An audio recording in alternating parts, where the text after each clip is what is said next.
इस धरती में जन्मे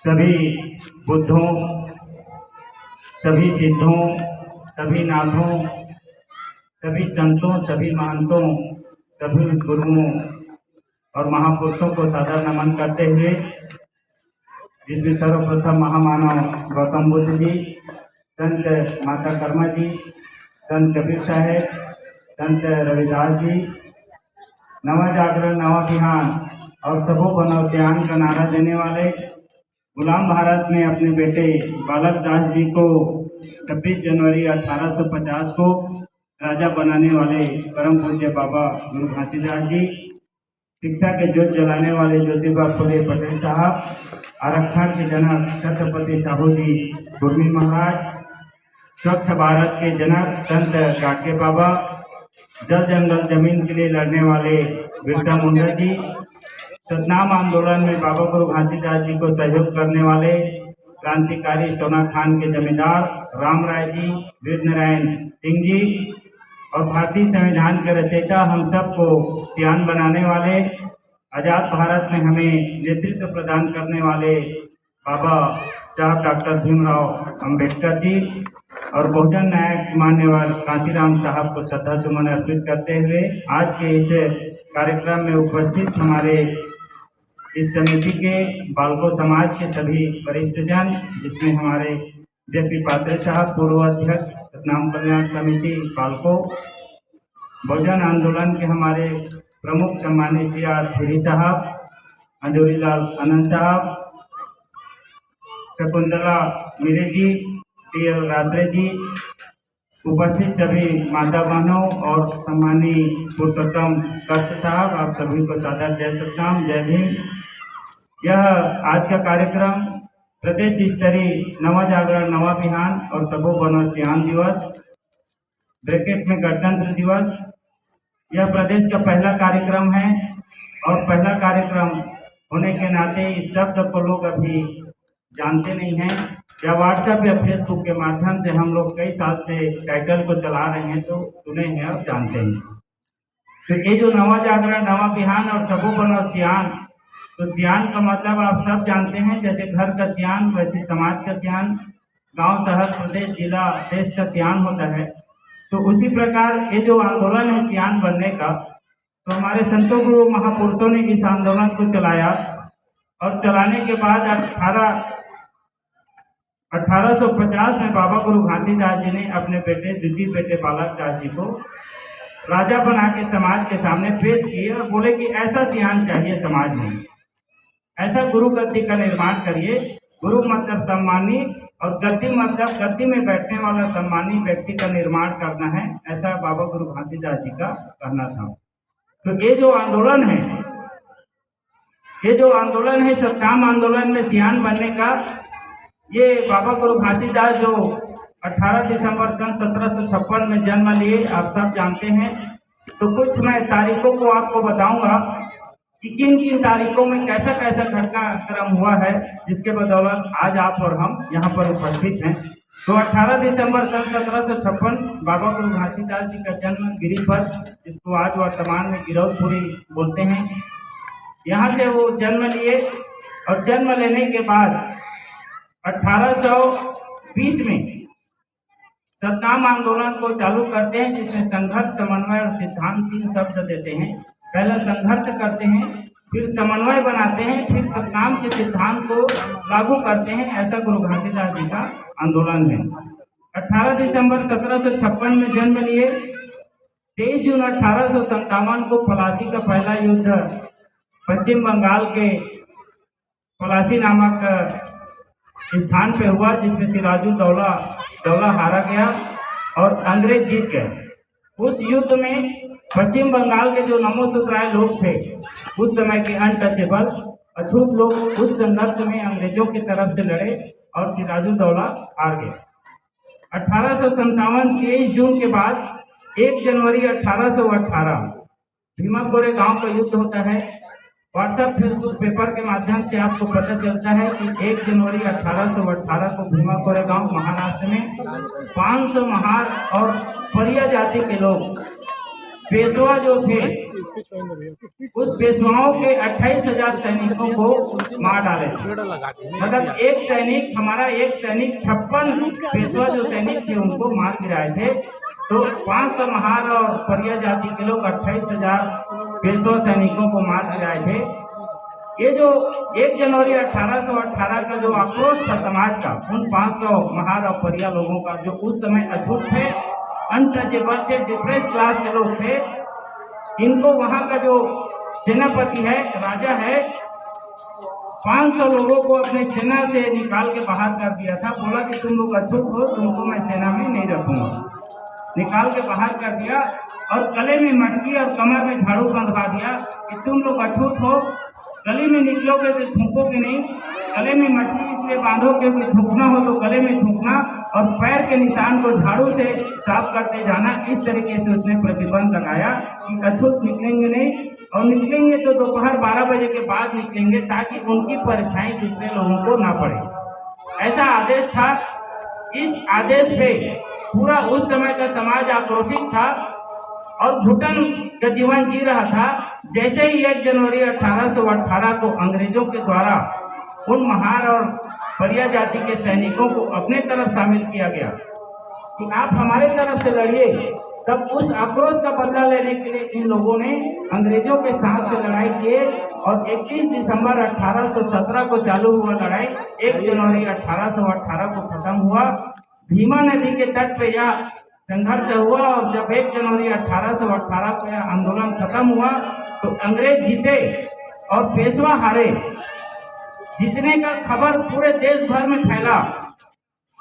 इधर छत्तीसगढ़ में भी बाबा गुरु घासीदास जी के पास यह खबर आया कि संख्या कोई मायने नहीं रखता है। यदि आपका सोच और मनोबल ऊंचा है, यदि आप संघर्ष की परिभाषा समझते हैं तो किसी भी आंदोलन को आप आगे ले जाके जीत सकते हैं। ऐसा सोच के बाबा गुरु घासीदास जी ने इधर छत्तीसगढ़ में आंदोलन चालू किया और बोला कि मनखे मनखेला एक बराबर होना चाहिए, man to man equity and equality इधर छत्तीसगढ़ में होना चाहिए। मतलब हर व्यक्ति को समान हक और अधिकार होना चाहिए। ऐसा बाबा गुरु घासीदास जी ने मनखे मनखेला एक बराबर का आंदोलन छत्तीसगढ़ ही में चालू किया। हमारा समाज आज 250 साल बाद जो 266वीं जयंती मना रहे हैं, तब भी हमारा समाज पूरे छत्तीसगढ़ में, पूरे देश में और विदेश में मनखे मनखे एक बराबर का नारा को आगे बढ़ा रहा है। उसमें जो ला शब्द था, मनखे मनखे ला एक बराबर, मतलब हर व्यक्ति को समान हक अधिकार का जो संघर्ष बाबा गुरु घासीदास जी ने छेड़ा था, उस ला को हटा दिए मनुवादी व्यवस्था के लोग और समाज के सामने थोप दिए कि मनखे मनखे एक बराबर के आंदोलन बाबा गुरु घासीदास चलाए हैं।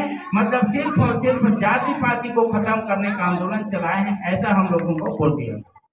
हमारा पूरा समाज गुरु घासीदास को सिर्फ एक ही नाम से जानता है कि बाबा गुरु घासीदास मनखे मनखे एक बराबर बोले, जबकि ऐसा नहीं है। बाबा गुरु घासीदास जैसे मनीषी सिर्फ जात पात के लिए नहीं लड़े हैं। बाबा गुरु घासीदास को समझ आ गया, अंग्रेज लिख के गए हैं कि गुरु घासीदास कहते हैं कि जब तक मेरा समाज, ये अंग्रेज लोग इंग्लिश में लिखे हैं, उसको हिंदी में ट्रांसलेट करके लेखक लिखे हैं कि बाबा गुरु घासीदास कहते हैं कि जब तक मेरा समाज शिक्षित नहीं होगा और जब तक जात पात में बटे रहेगा, तब तक अपने हक और अधिकार को नहीं दे पाएगा। ऐसा बाबा गुरु घासीदास कहते हैं। लेकिन हमको सिर्फ बता दिया गया कि जात पात को खत्म करने का आंदोलन गुरु घासीदास जी किए हैं। तो इस तरीके से मनखे मनखेला एक बराबर का आंदोलन बाबा गुरु घासीदास 1820 में चालू करते हैं। 1818 में भीमा कोरेगांव का संघर्ष, 1820 में बाबा गुरु घासीदास जी का संघर्ष चलता है और ये संघर्ष मनखे मनखेला एक बराबर, ये जो प्रचंड आंदोलन था, इस आंदोलन में हजारों हजारों लोग इकट्ठा होते थे। यदि मनखे मनखे एक बराबर का आंदोलन चलाते बाबा गुरु घासीदास, तो उस समय लगभग 2.5 लाख लोग बाबा गुरु घासीदास जी को 28 दिसंबर 1820 को जब वो नागपुर से वापस आए तो सुनने के लिए इकट्ठा हुए थे। यदि सिर्फ जात पात को खत्म करो ऐसा आंदोलन चलाते तो क्या विभिन्न जाति धर्म के लोग, जिन लोग हमारे साथ छुआछूत भेदभाव का व्यवहार करते हैं, क्या वो लोग गुरु घासीदास को सुनने के लिए इकट्ठा होते? वो लोग कभी इकट्ठा नहीं होते। और 5 लाख की जनसंख्या उस समय छत्तीसगढ़ मैदानी छत्तीसगढ़ की जनसंख्या थी, जिसमें 2.5 लाख लोग इकट्ठा हुए। मतलब 45 से 60 जाति के लोग बाबा गुरु घासीदास जी को सुनने के लिए पहुंचे, इस बात के लिए कि गुरु घासीदास का मन खेला एक बरोबर। ये क्या क्या एक बरोबर करेगा। 20 जून 1820 को बाबा गुरु घासीदास छाता पहाड़ के रास्ते नागपुर जाते हैं, क्योंकि मध्य भारत हमारा था, इसका मेन राजधानी नागपुर हुआ करता था उस समय। बाबा गुरु घासीदास को अंग्रेजों ने जिस प्रकार अभी हम लोग कोरबा में आंदोलन कुछ करते हैं, IBLIB के लोग रिपोर्ट बनाते हैं 24 घंटे में कि किस संगठन द्वारा क्या आंदोलन किया गया, किस सब्जेक्ट पे किया गया। 24 घंटे में एक बार LIB वाला रिपोर्ट बना के राज्य सरकार और केंद्र सरकार को भेजता है। किसके नेतृत्व में हुआ, कितने लोग इकट्ठा हुए, क्या क्या भाषणबाजी हुआ, सारा रिपोर्ट जाता है। उसी प्रकार उस समय भी अंग्रेजों के जमाने में बाबा गुरु घासीदास जो आंदोलन किए, सारा रिपोर्ट अंग्रेजों को नागपुर यहाँ से भेजा जाता है। अंग्रेज समझ नहीं पा रहे थे ये जो घासीदास है कौन सा आंदोलन चला रहा है, क्योंकि अंग्रेज छत्तीसगढ़ी जानते नहीं, अंग्रेज हिंदी जानते नहीं। बाबा गुरु घासीदास छत्तीसगढ़ी में आंदोलन चला रहे थे। अंग्रेज इस आंदोलन को समझने के लिए बाबा गुरु घासीदास को बुलाते हैं। बाबा गुरु घासीदास 20 जून 1820 को छाता पहाड़ के रास्ते समाज को बोल के जाते हैं कि मैं जा रहा हूं और वहां से वापस आने में 6 महीने का समय लगेगा। समाज हमारा ये बात मानता है कि बाबा गुरु घासीदास धार्मिक रूप से छाता पहाड़ में तपस्या की, 6 महीने तपस्या किए, 12 गाड़ा लकड़ी को जलाए। समाज हमारा धार्मिक रूप से ऐसा मानता है। गिरौदपुरी आज भी जाते हैं तो पहाड़ के अंदर हाथ डाल डाल के बाबा गुरु घासीदास तपस्या किए हैं बोल के उसके राग को खोजने का काम करते हैं समाज के लोग। कल्पना करिए कि क्या बाबा गुरु घासीदास 12 गाड़ा लकड़ी को जलाए होंगे जो पत्थर हो गया। सन 1756 में जन्म लिए बाबा गुरु घासीदास। अंग्रेज लिखते हैं कि 20 फरवरी 1850 को बाबा गुरु घासीदास इस दुनिया से चले गए। बाबा साहब अम्बेडकर का जन्म 1891 में होता है। 50 और 91 41 साल बाद बाबा साहब डॉक्टर अम्बेडकर इस धरती में जन्म ले लेते हैं। बाबा गुरु घासीदास को लोग भगवान मानते हैं, बाबा साहब अम्बेडकर को इंसान मानते हैं। क्या ये संभव है ऐसा, एक ही समय में पैदा हुए दो लोग एक भगवान बन जाए, एक इंसान बन जाए। तो इस तरीके से धार्मिक रूप से समाज को फंसा के रखे हुए हैं। बाबा गुरु घासीदास अंग्रेजों से मिलने जाते हैं, उनको पता है कि छाता पहाड़ के रास्ते जाने में 6 महीना, जाके आने में 3 महीने, जाने में 3 महीना, आने में लगेगा। 6 महीने का समय इसीलिए समाज को देते हैं कि 6 महीने बाद इकट्ठा होना, मैं आऊंगा। 28 दिसंबर 1820 को बाबा गुरु घासीदास वापस आते हैं। वहाँ चर्चा क्या होता है, घासीदास जी आपको क्या चाहिए, मन के एक बरोबर छत्तीसगढ़ी में बात करते हैं। अंग्रेजों को समझ नहीं आता है, ट्रांसलेट करते हैं तो मेन टू मेन इक्विटी चाहते हैं बाबा गुरु घासीदास। मतलब हर व्यक्ति को बराबर का हक अधिकार चाहते हैं। क्या चाहते हैं ये स्पष्ट करिए। बाबा गुरु घासीदास समय से पहले बोल के गए हैं कि जब तक मेरा समाज शिक्षित नहीं होगा, जब तक जात पात में बटे रहेगा, तब तक अपने हक और अधिकार को नहीं ले पाएगा। बाबा गुरु घासीदास कहते हैं शिक्षा चाहिए। यदि शिक्षा रहता विरोध में तो बाबा गुरु घासीदास अनपढ़ नहीं रहते। बाबा गुरु घासीदास कहते हैं सबसे पहले शिक्षा चाहिए। बाबा गुरु घासीदास कहते हैं रोजगार चाहिए। यदि रोजगार के साधन उपलब्ध रहते तो बाबा गुरु घासीदास को समाज मानता है कि चटिया मटिया डोली में जाके हल चलाते थे। गोपाल महाराज के घर कमियां लगे थे, उसके बाड़ी में 5 रपा मार के पानी निकाले थे, कुआं खोदे थे और भाटा के बारे से मिर्चा तोड़ के लाए थे। गोपाल महाराज के घर में चौखट को लगाए थे। समाज आज भी जाकर उस चौखट को छू छू के देखता है। यदि रोजगार के साधन उपलब्ध रहते तो बाबा गुरु घासीदास दूसरे के घर काम नहीं करते, इसलिए उन्होंने बोला रोजगार चाहिए। उन्होंने बोला स्वास्थ्य सुविधा चाहिए। यदि चिकित्सा सुविधा उपलब्ध रहता तो घासीदास जी बाबा नहीं बनते, जड़ी बूटी से इलाज नहीं करते। आज चिकित्सा सुविधा उपलब्ध है तो बालकों में कोई बाबा नहीं बन रहा है। किसी को कुछ भी होता है तो बालको हॉस्पिटल जाता है, ESI हॉस्पिटल जाता है, 100 बेड जाता है, प्राइवेट चिकित्सालय जाता है। उस समय नहीं था, इसलिए जड़ी बूटी के इलाज करते थे, इसलिए बाबा गुरु घासीदास को बाबा शब्द दिया गया। घासीदास जी कहते हैं स्वास्थ्य सुविधा चाहिए। अंग्रेज कहते हैं बिल्कुल जाइए, 3 अधिकार मिलेगा आपको, लेकिन एक शर्त है, ये 3 अधिकार को जब आप बांटेंगे तो आपको क्रिश्चियनिटी को भी प्रचार प्रसार करना होगा। अंग्रेज क्रिश्चियन थे, वो अपने धर्म का प्रचार चाहते थे। बाबा गुरु घासीदास वापस आ जाते हैं, 28 दिसंबर 1820 को उपस्थित होते हैं। 2.5 लाख लोग इकट्ठा हुए रहते हैं, शब्दों का ब्रांडिंग किया बाबा गुरु घासीदास जी ने।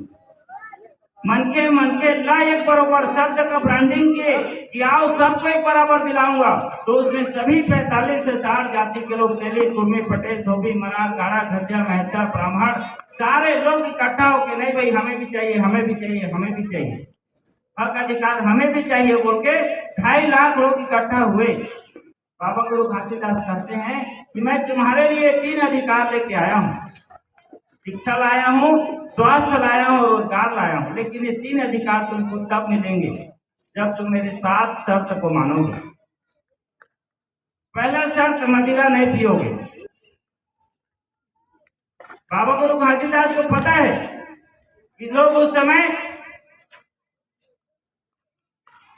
उठा लो बात करो, किसी और को दे दो। बाबा गुरु घासीदास को पता है कि उस समय लोग शराब पीते थे, जैसे आज भी हमारा समाज शराब पीता है। इसलिए उन्होंने कहा शराब नहीं पियोगे, दारू नहीं पीना है, मदिरा का सेवन नहीं करना है। गुरु घासीदास जी को पता है कि समाज शराब पिएगा, स्कूल खुल जाएगा तो भी कोई पढ़ेगा नहीं।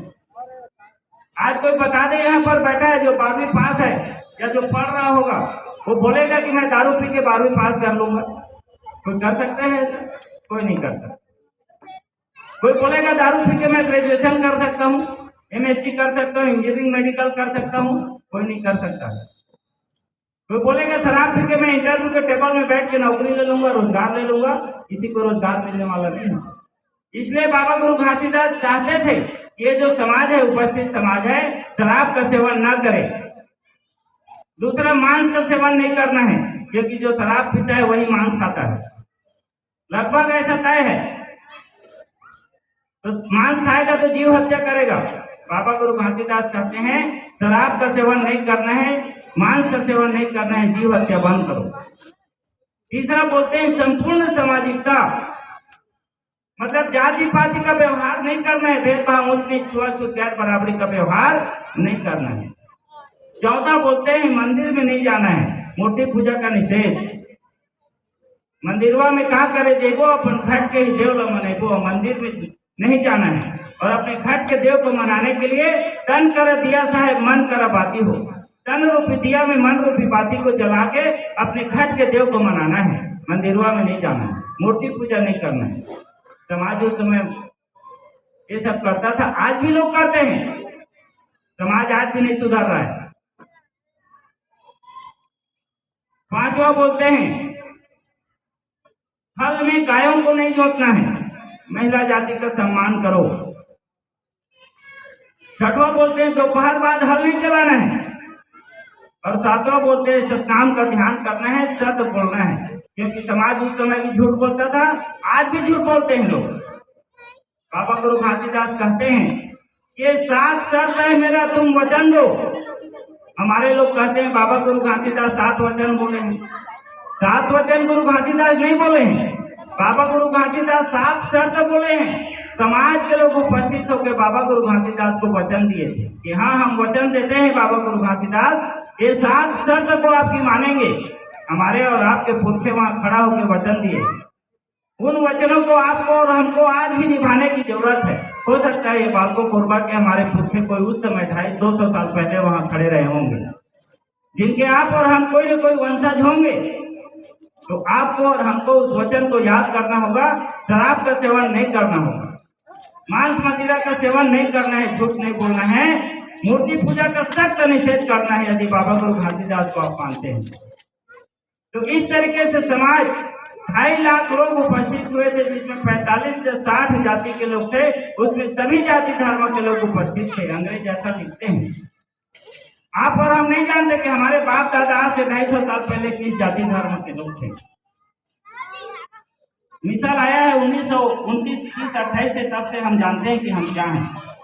तो इस तरीके से गुरु घासीदास जी ने कहा कि 3 शर्त तुमको, 3 अधिकार मैं दे रहा हूँ, ये 7 बात को तुमको मानना पड़ेगा। हमारे लोग, उपस्थित लोग उस समय 7 वचन दिए, तब जाके इस देश में एजुकेशन आया। 1825 से शिक्षा आयोग बनना चालू हुआ। लॉर्ड मैकाले का एजुकेशन पॉलिसी आया, तब जाके ज्योतिबा फुले 1835 में स्कूल जाते हैं।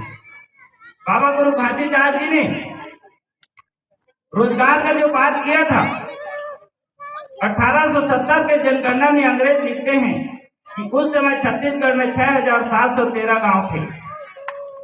उस 6713 गांव में 606 गांव के मालगुजार मराठा ब्राह्मण थे। 294 गांव के मालगुजार कंवर और गोंड लोग थे। लेकिन शून्य, उस समय सतनामी लोगों के पास जमीन नहीं था, बाबा गुरु घासीदास जी के पहले। लेकिन 1870 में अंग्रेज लिखता है कि बाबा गुरु घासीदास जी के आर्थिक आंदोलन के वजह से 362 गांव के मालगुजार सतनामी लोग बने। ऐसा बाबा गुरु घासीदास के बारे में अंग्रेज लिखता है। पहले नंबर पे ब्राह्मण, दूसरे नंबर पे कंवर और गोंड। बाबा गुरु घासीदास जी के आंदोलन के कारण जिनके पास जमीन नहीं था, दूसरे नंबर पे 362 गांव के मालगुजार बाबा गुरु घासीदास जी ने आपको और हमको बना के, ये आर्थिक आंदोलन गुरु घासीदास जी ने चलाया। हमारे लोग सिर्फ मनखे एक बरोबर का आंदोलन को आगे बढ़ाने का काम कर रहे हैं। मनखे ला एक बरोबर गुरु घासीदास के आंदोलन था। इसीलिए 362 गांव के मालगुजार बने हम लोग। शिक्षा आया, स्वास्थ्य सुविधा आया। अंग्रेज लोग अंदरूनी इलाके में हॉस्पिटल खोलना चालू की। गांव-गांव में रोजगार के लिए कुआं और तालाब खुदाने का चालू हुआ, बाबा गुरु घासीदास के आंदोलन की वजह से। नहीं तो नदी नालों का पानी हमारे बाप दादा पिया करते थे। हैजा कालरा इसीलिए आता था। हैजा कालरा कोई बीमारी नहीं होता है। गंदा पानी पीने की वजह से पेट खराब होता है, उल्टी दस्त होता है, गांव के गांव मारे जाते हैं, क्योंकि पीने का साफ पानी नहीं। तो इस तरीके से गुरु घासीदास जी का 3 आंदोलन 1820 से 1830 तक चला। इस आंदोलन को सहयोग करने वाले सोना खान के जमींदार राम राय बाबा गुरु घासीदास को सहयोग करते हैं। 1830 में पंजाब का राजा रंजीत सिंह पंजाब को सिख प्रदेश और सिख धर्म घोषित करवा लेते हैं। बाबा गुरु घासीदास जी को भी इधर पूरे देश में चर्चा फैलता है कि जो सिख प्रदेश बन गया। गुरु घासीदास जी का आंदोलन इधर प्रचंड हो जाता है।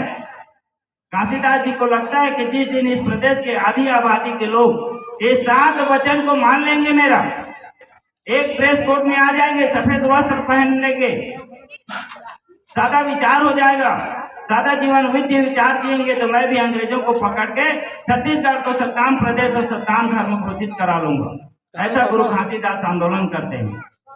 अंग्रेज परेशान होते हैं और परेशान होने के बाद अंग्रेज लिख के जाते हैं कि घासीदास के प्रचंड आंदोलन की वजह से 6 जून 1830 को अंग्रेजों को छत्तीसगढ़ से हटना पड़ा।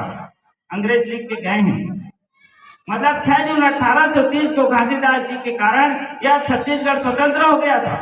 और अंग्रेज तब तक वापस नहीं आए जब तक बाबा गुरु घासीदास इस दुनिया में जिंदा रहे। अंग्रेज ऐसा लिख के जाता है।